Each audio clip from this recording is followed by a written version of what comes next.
Hey, Lauren here. I am in Boulder today and decided to walk outside because it's actually turned out to be a really nice day, beautiful with all the white powder everywhere, snow. And I wanted to talk about the most expensive house on the block.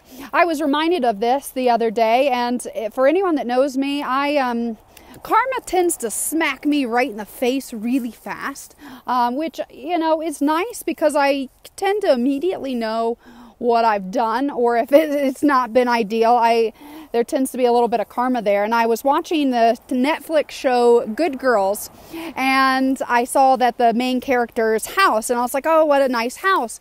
And then I looked at the houses around. I was like, man, why do they have such a nice house next to a bunch of not as nice houses? That's really dumb to be the most expensive house on the street.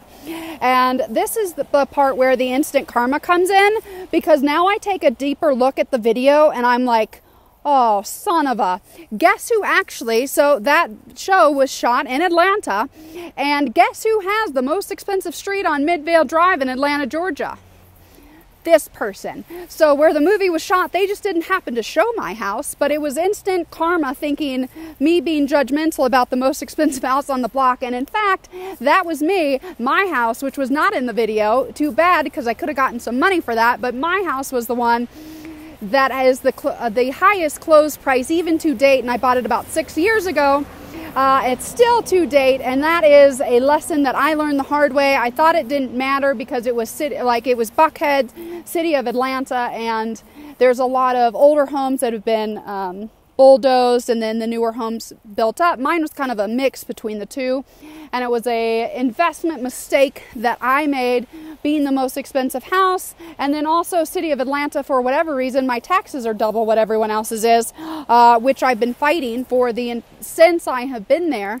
But they like to, well, let me know if you're successful with city of Atlanta and trying to get your taxes down, because I'd love to take your advice, because they have a way of keeping that tax rate exactly where it is and just making little adjustments to sound like they're doing something for you, but the number never really changes. So if you guys are thinking about buying the most expensive house on the block, you need to know what you're doing and the repercussions. And mine is, I am not seeing the resale value even with the market the way that it is.